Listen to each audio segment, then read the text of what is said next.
Porto 360. Patrocínio T2S Tecnologia. Brasil Terminal Portuário. Deep Road. Apoio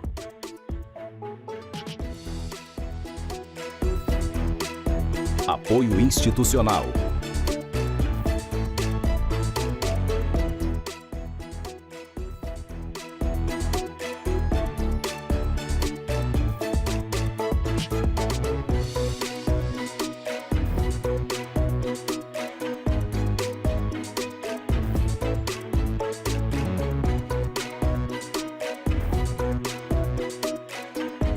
Realização Grupo Tribuna. Olá, está no ar Porto 360, nosso espaço semanal para debater assuntos importantes em relação aos portos internacionais, portos do Brasil e principalmente em relação ao Porto de Santos. O papo dessa semana é sobre meio ambiente e sustentabilidade. Você bem sabe a importância desse tema para o nosso Porto de Santos. E o meu convidado é ele, sim, professor Fabião, que foi secretário de Cultura e Meio Ambiente também aqui na cidade de Santos. Professor, primeiro, que prazer enorme te receber aqui no Porto 360. Max, é uma grande alegria estar aqui com você. Você faz parte de um seleto grupo de aproximadamente 50 mil alunos que eu tive a honra de partilhar o pouco que eu sei sobre o universo da biologia e, particularmente, sobre o universo da sustentabilidade. Tenho certeza que você tem boas lembranças daquele um ano que a gente conviveu e de todas as histórias que nós escrevemos juntos, ou seja, essa construção do saber do professor e com o aluno. Ontem foi um dia de celebração em função de ter participado de uma conversa pelo mundo digital e as pessoas, os alunos entraram e meus ex-professores entraram. Então, ontem eu tive uma sensação dupla de alegria. Orgulhar os meus professores antigos e me orgulhar dos meus alunos que me superaram, como você. Não, de forma alguma, Fabião. E eu vou te ser muito franco e muito sincero. Eu tenho boas recordações e boas memórias da minha época de estudante, né, no qual você foi meu professor. Eu aprendi muito com você, não só no tocante à matéria, né, especificamente que você dava na época de biologia, mas como cidadão, né? Você assim, ensinou muito para a gente e eu entendo que muito de tudo aquilo que a gente constrói na vida adulta vem da base que a gente tem, né? Outro dia, se você me permitir, eu encontrei a professora Cristina, que foi minha professora também, e hoje cuida do mestrado, né, de uma das universidades aqui de Santos, e ela me parabenizou, falou, Maxwell, parabéns pelo teu trabalho, e eu queria compartilhar uma coisa que eu lembrei de você. Eu falei, professora, o quê? Eu tenho essas particularidades, né, e eu vou entrar na nossa particularidade aqui também para que todo mundo saiba. Ela falou assim, olha, eu fui ler uma pesquisa, Fabião, olha o que ela me disse. Eu fui ler uma pesquisa e 90% dos alunos que sentam na última carteira são alunos que acabam se tornando empreendedores de sucesso. E aí vai minha pergunta para você da nossa particularidades. E aqueles que são colocados para fora da sala de aula, são mestres desses que sentavam no final da sala de aula, Fabião? Ai, meu Deus do céu. Eu vou te falar que eu sempre achei que colocar o aluno para fora de aula era um prêmio para o aluno. É isso que ele estava querendo. Ele é meio inspirado no Danilo Gentili, que fez um filme recente, engraçadíssimo para assistir, que é um cenário de uma escola, aquelas maluquices dele, um humor inteligente que ele tem. Mas, de verdade, você é desse rol de alunos que eu tive, você é um cara muito marcante, assim, essa nossa empatia, o fato de eu ter sido convidado para o seu aniversário de 40 anos, que foi há 20 anos,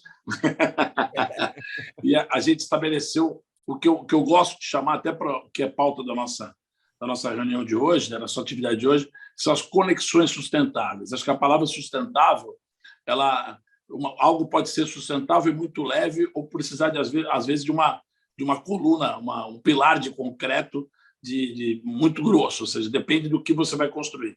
E nas relações humanas, essa sustentabilidade ela é exatamente a troca, exatamente você perceber quais são as fragilidades, quais são os skills, né? As competências da outra parte, que são complementares. E a gente junta forças para tocar, para superar os desafios da vida, ou seja, laborais, ambientais, né?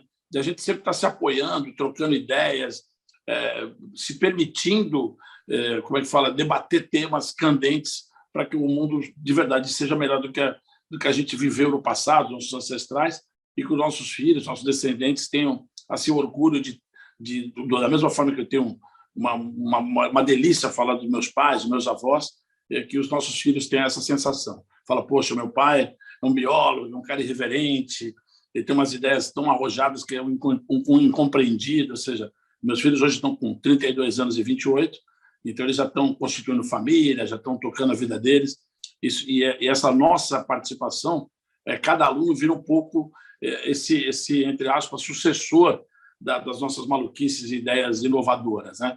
Que às vezes não são muito práticas, mas são sonhos, são projetos de vida. E eu consegui colocar muita coisa para andar, entre elas a minha participação na vida pública durante 20 anos na cidade de Santos, os meus 36 anos de magistério. Então, assim, eu tenho muito orgulho de ter chegado onde cheguei, diminuindo a minha pegada ecológica. Acho que essa é a ideia do ESG, né? Que é uma sigla em inglês que a gente vai comentar. Exatamente nesse ponto aí, se o professor me permitir, né?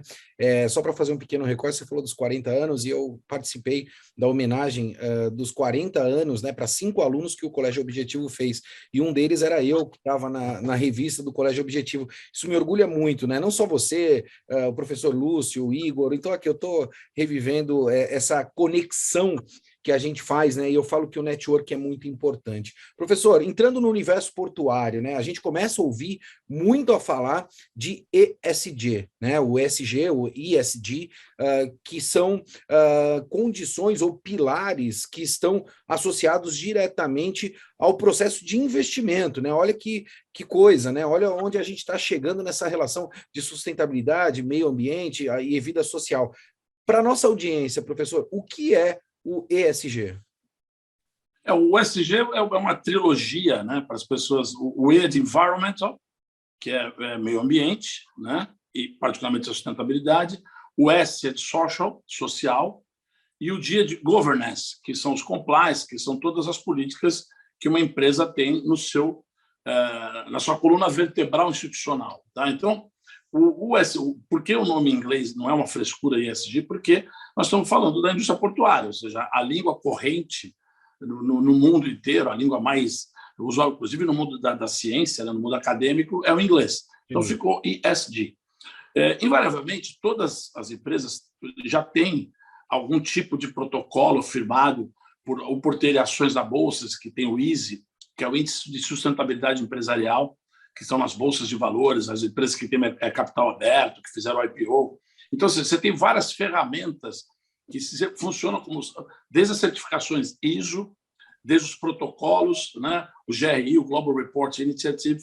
Então, você tem várias ferramentas de qualificar a empresa e a relação que ela tem com a sociedade, ou seja, com o planeta, né? Então, por exemplo, a gente tem um grande consumo de combustível para as embarcações, então você pode desenvolver melhores motores, o combustível alternativo, né? Eu lembro que uma vez eu fiz uma fala para a indústria portuária que eu achei na internet uma imagem que era uma imagem ficcional, que era uma embarcação gigante com mais de 9.000 contêineres, TEUs, né? Que fala TEU, né? Com uma vela, como se fosse um barco a vela transportando. É óbvio que isso não existe, ou seja, uma criação de internet, fazendo uma provocação para pensar os processos. Então, o ESG é uma, entre aspas, uma certificação onde você consegue, a partir de todo um protocolo de ações, ou seja, o que a gente chama de pintar quadradinho, a empresa cria um plano de redução de impactos de responsabilidade social, que não é, entre aspas, só repassar algum tipo de recurso, ela tem que internalizar, ela tem que se tornar stakeholder das entidades do terceiro setor que cuidam da área social, porque não é o business dela. Então, o business portuário tem que ter essa visão, essa preocupação de diminuir o impacto ambiental no planeta, fazer com que parte desse dinheiro gigantesco que gira toda a economia do mundo seja revertido para a questão do guarda-chuva social, de abarcar as pessoas que estão em vulnerabilidade social, de múltiplas, às vezes com problemas de formação, problemas de algum tipo de deficiência. Tem várias possibilidades, né? Bandeiras da área social. E a parte de governança, exatamente a parte interna, são protocolos internos onde a empresa tem uma identidade, tem aquela coisa da missão, do escopo, os valores. Hoje, toda grande empresa, ou mesmo uma pequena empresa, ela é pesquisada pelo contratante, pelas pessoas que fazem parte das suas alianças de colaboradores. Então, por exemplo, se a gente pegar um eixo central, vou te dar um exemplo bem prático, um eixo central de uma empresa portuária, ela tem, vai lá, uma carteira de 80 parceiros institucionais que vão fornecer material para ele de escritório, parte de insumos de informática, ou seja, ela gira o mercado. Quando ela tem uma governança incorporada na sua aquisição, porque ela vai se preocupar onde ela vai colocar o dinheiro da cadeia produtiva. Poxa, eu vou comprar da empresa X, porque aquela empresa também tem compliance, também tem ESG. Então, o sonho do ESG planetário é que todas as empresas que abraçaram essa postura desse tripé da sustentabilidade, elas formem grupos onde a cadeia fica cada vez menos impactante no ambiente, com mais responsabilidade social e, seguramente, com uma governança exemplar. Tá? Então, assim, e aí a questão da relação do segundo setor, que é o setor econômico, as empresas, com a política, com o setor público, que é o primeiro setor, ela se torna, a gente chama de setor 1,5, não sei se você já ouviu essa expressão, né? Eu brinco muito com isso. O que é o setor 1,5? É a interface entre o poder público, que vai querer honrar que o segundo setor pague os impostos, mas transcende a isso. Eu gosto muito de uma maneira simplista, criar uma frase, coisas bem de professor, de pré-vestibular, que é: o que é a sustentabilidade, Fabião? É o plus lei, é acima da lei. A lei é a regra, ok? Você tem lei nacional, estadual e municipal. Cumprir a lei é uma obrigação, não é ESG. Cumprir a lei é uma obrigação para todo mundo que quer ser empresário. Concorda comigo? Dúvida. Quando você faz algo acima da lei, vira uma política de sustentabilidade. Acho que essa frase, didaticamente, pode funcionar para despertar no empresariado, para despertar nas pessoas um olhar crítico. Opa, aquela empresa não é legal.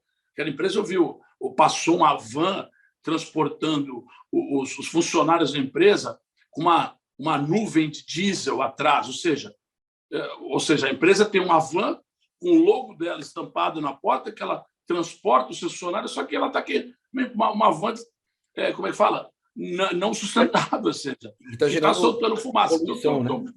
Estou querendo um exemplo didático para você. Não sei se você chegou assim na... Tá bem claro, e até porque a gente aqui, né, eu acabo recebendo muitas mensagens de que as minhas entrevistas acabam indo para universidades, né, que estão tratando dos temas portuários, porque a gente sempre tem aqui grandes atores e autoridades, como é o teu caso. E aí eu gosto desses exemplos, né? Você foi muito feliz na tua colocação de exemplificar essa questão do ESG, e aí eu gostaria de explorar um pouquinho mais essa questão do exemplo, né? A relação do setor portuário no tocante ao ESG, né, que a gente está debatendo aqui, que você acabou de explicar. Como é que ele deve se comportar na relação ambiental, né? Assim, de forma prática. Eu quero trabalhar o E, né, do ESG, cuidar do meio ambiente. O que um terminal pode fazer? O que uma operação portuária deve fazer? E aí vai minha segunda pergunta, se eu puder complementar. Crédito de carbono entra nisso também, né? Ou seja, existe essa relação? Você falou que navio com a vela, mas a gente já sabe que tem navios hoje, né, que estão buscando combustíveis que não sejam combustíveis fósseis, né, para que possam... Exatamente. A gente chama de energias complementares, que a gente chama. Energias complementares, que não são...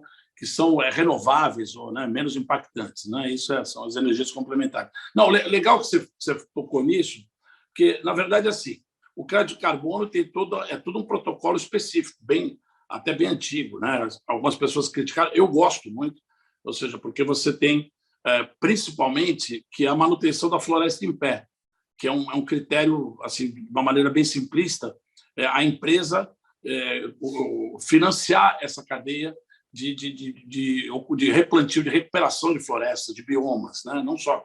Então, isso é muito importante. A lógica que a gente quer debater em relação ao ESG, particularmente para a indústria portuária, principalmente em relação à década dos oceanos. Estamos num momento onde parece que tudo que a gente fez até agora de educação ambiental não funcionou.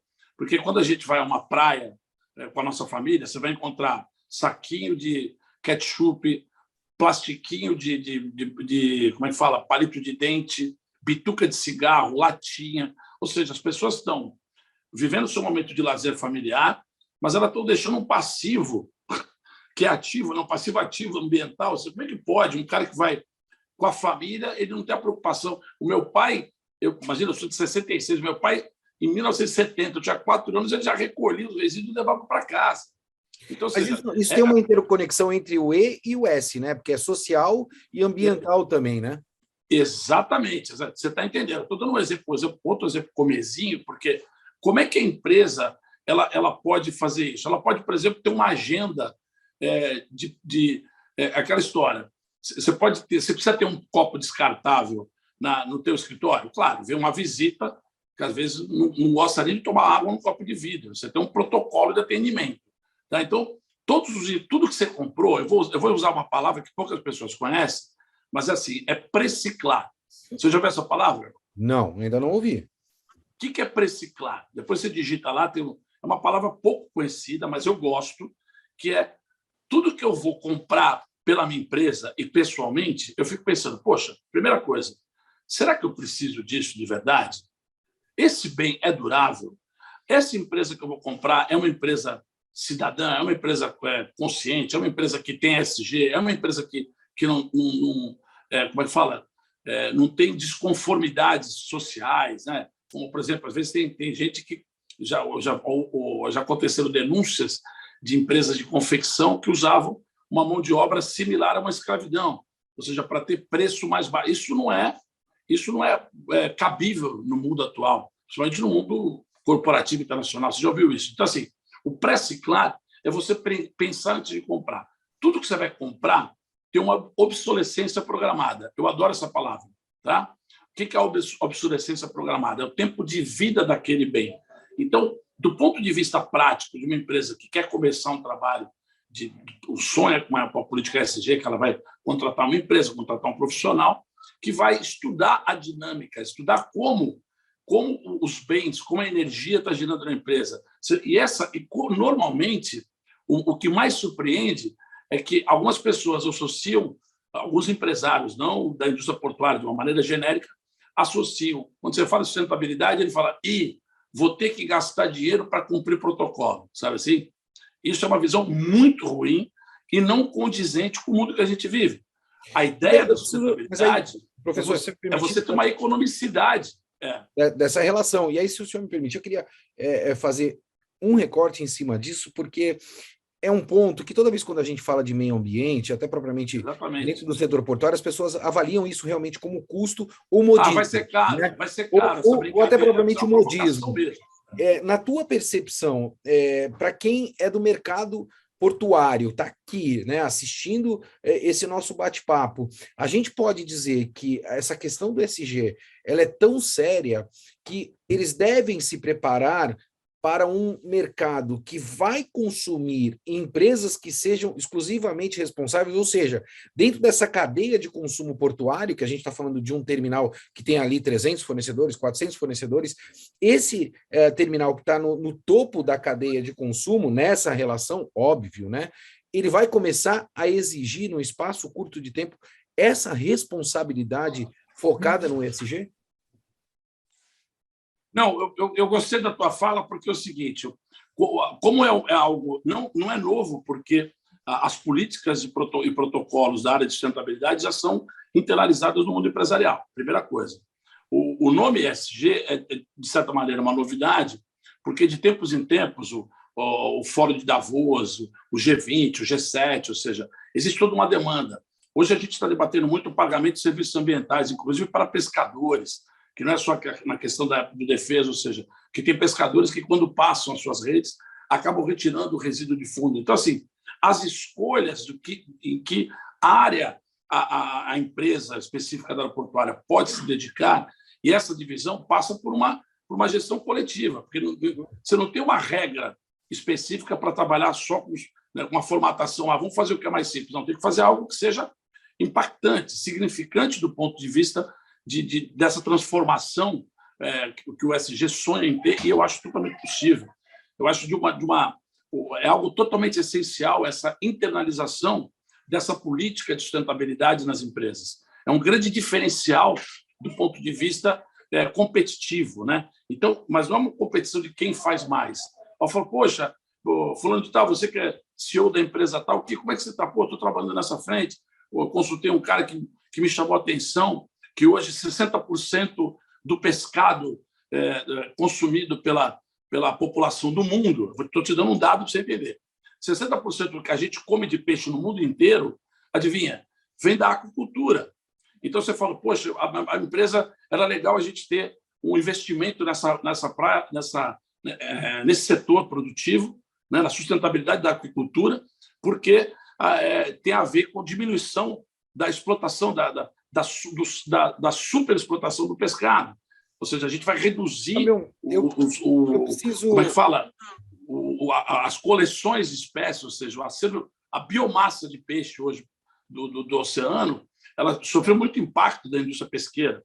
Hoje, 60% do que se consome no mundo, você tem uma ideia, a China usa a soja produzida no nosso território, transportada pelos navios das empresas que são teus parceiros, para alimentar os peixes que servem de alimentação para a população chinesa. Sim. Então, é isso que se constrói. Você constrói uma visão tão gigantesca coletiva, que eu chamo, você vai lembrar da minha primeira aula de biologia, que eu faço isso desde o meu primeiro dia de aula como professor, que é construir no cidadão uma visão holística e sistema. O que é uma visão holística e sistêmica? É você entender o todo, cada coisa que você... Junta com o preço claro. Cada coisa que você compra, o dinheiro que você investe para adquirir um bem, adquirir um serviço, ele tem que ser avaliado para saber se essa cadeia tem uma sustentabilidade, se ela está segura, se o teu dinheiro vai fazer girar uma cadeia não doente, que não tenha mão de obra escrava, que não tenha uma política excludente, que tenha responsabilidade social e que a empresa seja uma empresa correta do ponto de vista de recolhimento de impostos. Ou seja, hoje o mundo digital permite isso.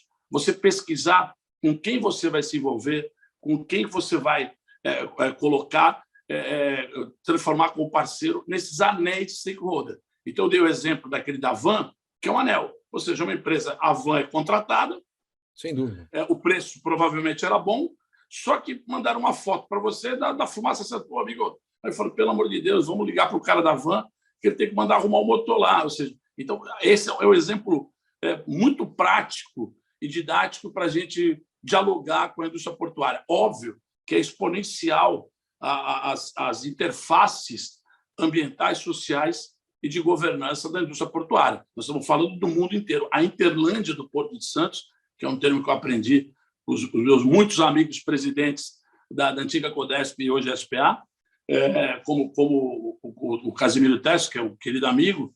Então, assim, tem muita coisa boa para a gente desenvolver. Eu estou muito animado, de verdade, já caminhei bastante nessa vida profissional e política, mas eu estou muito animado com esses novos protocolos ESG, a formação. No meu algoritmo, eu recebo toda semana no Instagram, às 10, você, biólogo, você pode ganhar 15 mil reais. Assim, da mesma maneira que eu recebo, todos os biólogos do Insta recebem. Então, eu falo, que ótimo! Professor, deixa eu fazer um questionamento. A gente está, obviamente, fugindo da pauta, né? Como sempre acaba acontecendo comigo, porque a gente tem muito assunto para tratar, mas... Sim. Você tocou em alguns pontos que eu acho que são importantes, né? Você tratou de tantos temas que possam ser abordados dentro dessa cadeia do ESG, né?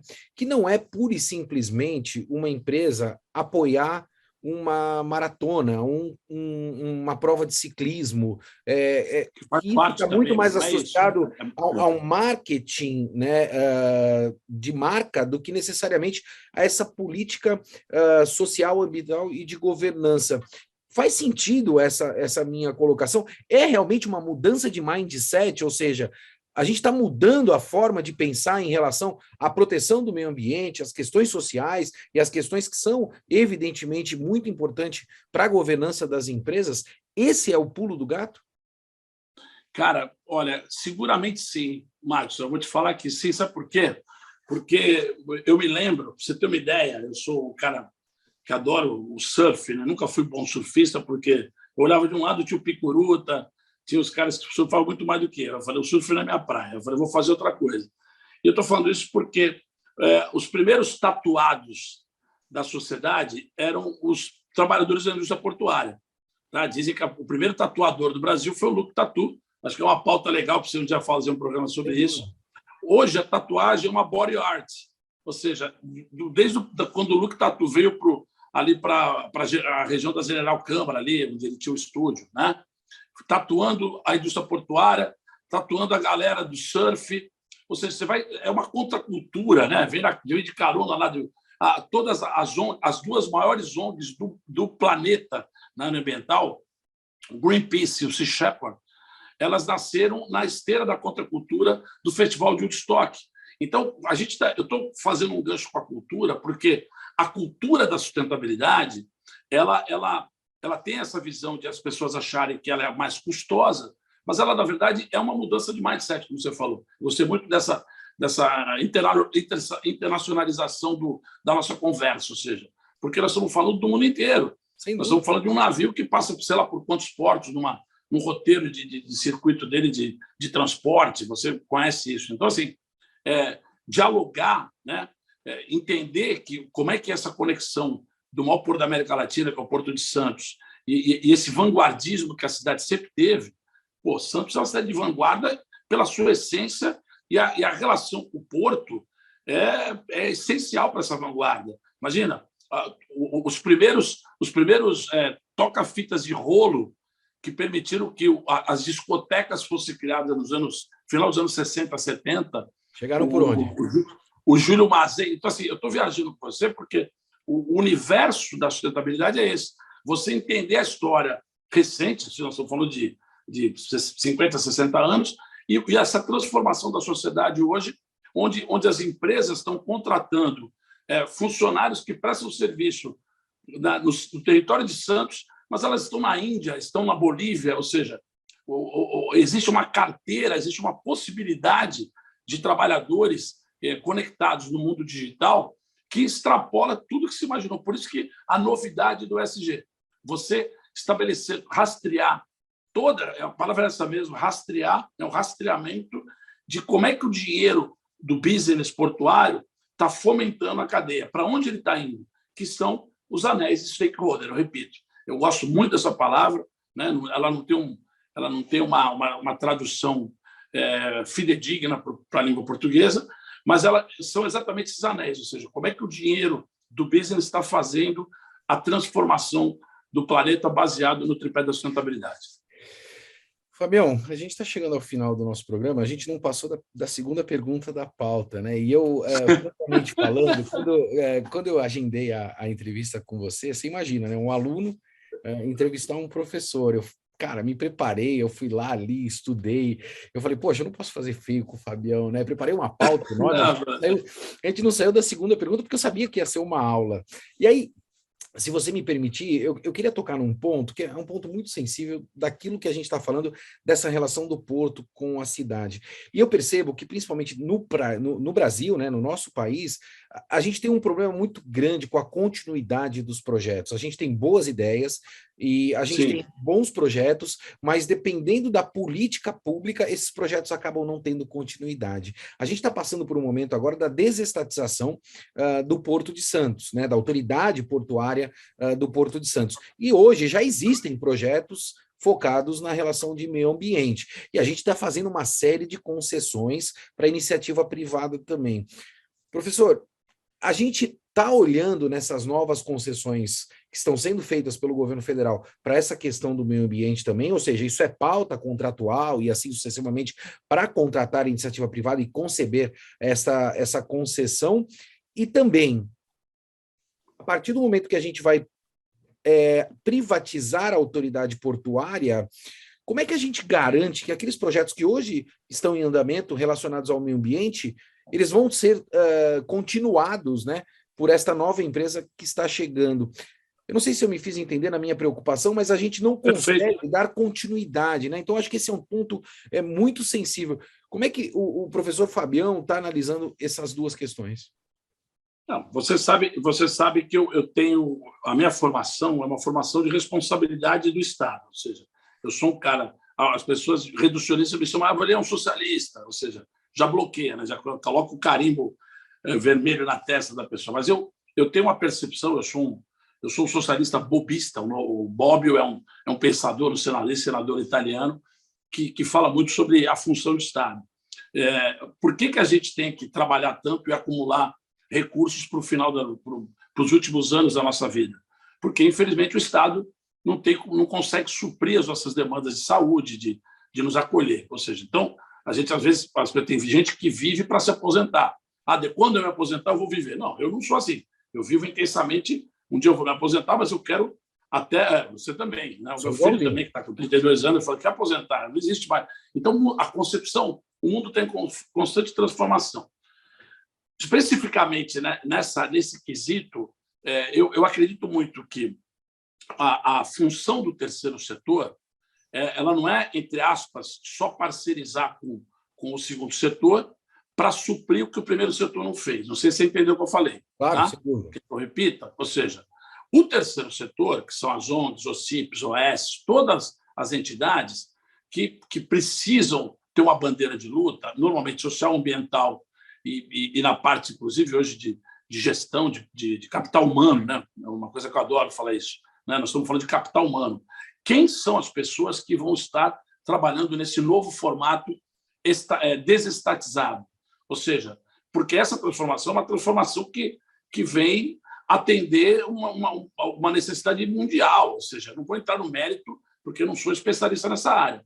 Mas, aparentemente, quando o Estado está responsável e o Estado teria que fiscalizar os advogados da sociedade, o Ministério Público que teria que defender a sociedade contra as ameaças ambientais, que é o GAEMA, né? Então, assim, eu estou mostrando para você que a política de ESG vai ser basilar para falar que, olha, a gente desestatizou, existem hoje pessoas responsáveis, porque a responsabilidade empresarial, ouve o que eu vou te falar, é muito mais policiada, fiscalizada, do que a fragilidade do Estado de ter responsabilidade.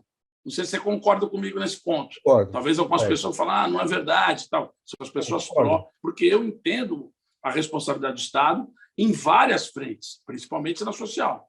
E na ambiental, é a formação, são todas as graduações públicas, os cursos de mestrado, doutorado, a qualificação das pessoas, de toda a gente que vai trabalhar nessa multiplicidade de políticas integrativas. Tá? Então, o ESG tem esse caráter de qualificar a cadeia produtiva. Então, na questão... Imagina, a gente está falando disso, tem uma convenção da Basileia, não sei se você conhece, já ouviu falar na convenção da Basileia? Não. Então, você vai estudar. Você vai acabar o programa, você vai falar, pô, Fabião falou da convenção da Basileia. Vou mesmo. Você lembra que o Carlos Mink, o meu amigo Carlos Mink, era o ministro de Meio Ambiente do Brasil, eles acharam uns contêineres que tinha resíduo de outro país. Não sei se você lembra desse episódio.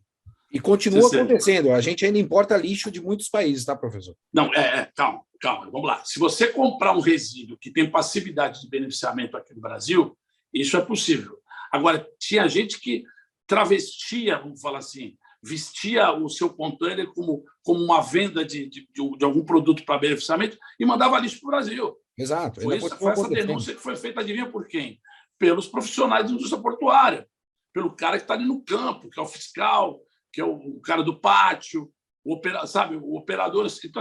Então, a gente já tem um olhar crítico para que a indústria portuária seja protegida pela sua cadeia produtiva. Nós temos que proteger. O ESG vai mostrar que óbvio que a gente tem impacto, os nossos caminhões comprometem as vias públicas da cidade, o ruído da nossa operação, o material particulado. Olha quanta coisa a gente vai ter que trabalhar, entendeu? E aí, o que aflige? O que a gente precisa?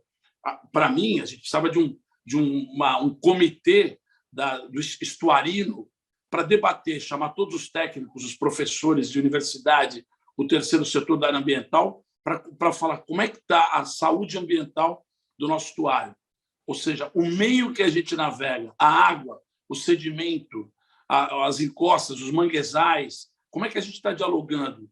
Socialmente, o maior porto da América Latina tem na sua hinterlândia, nos canais do sistema lagunar do estuário, uma modalidade de moradia chamada palafita. Isso é um contrassenso de uma indústria que gera tanto recurso, ter pessoas em moradias subnormais morando em palafitas. Então, assim, a gente tem muitos calcanhares de Aquiles.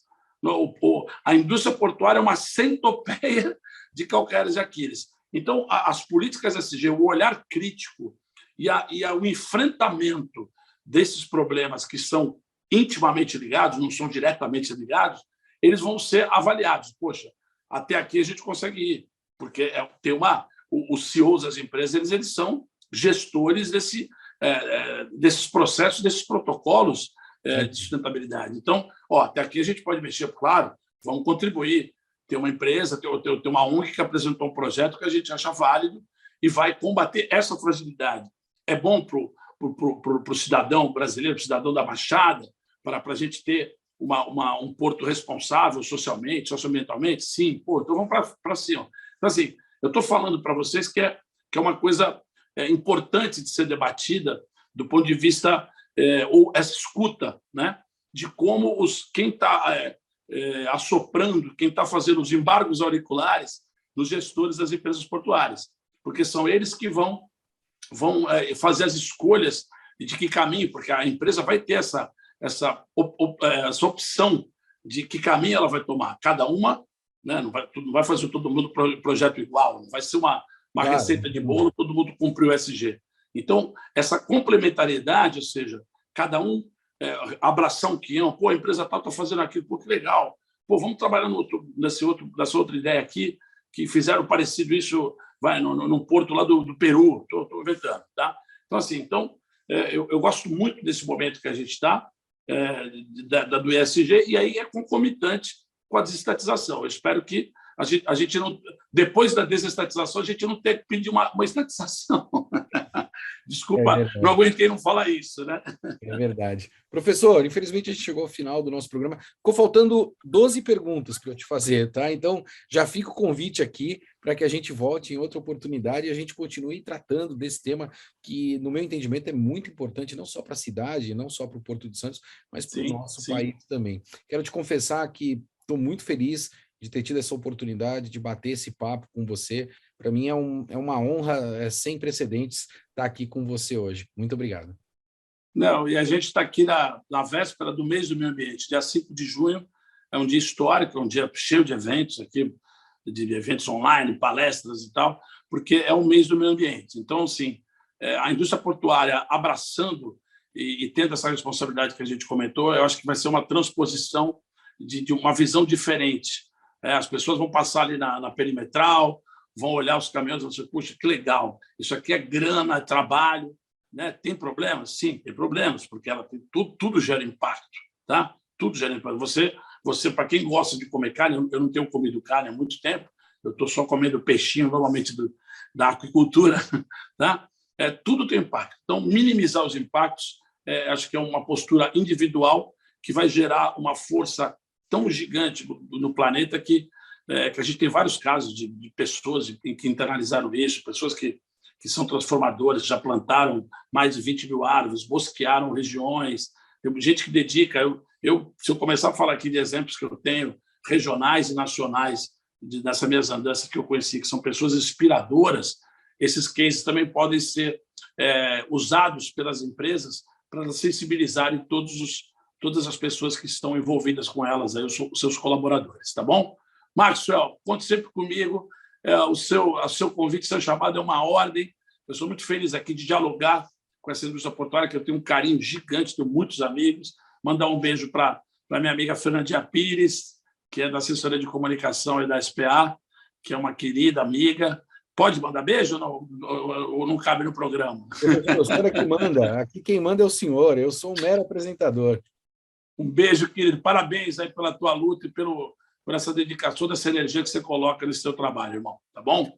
Obrigado de coração. Tá aí, fica a dica. Impacto sempre tem, mas dá para a gente fazer a nossa parte. E esse é o segredo colocado por esse cara tão especial, que eu considero tanto, professor Fabião. Eu vou ficando por aqui, como você bem sabe, movimentando sempre muito mais do que informação. Um forte abraço e até semana que vem.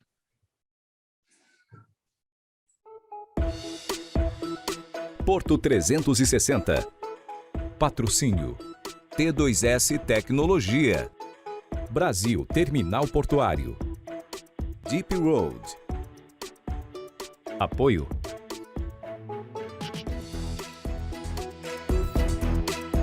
Apoio institucional.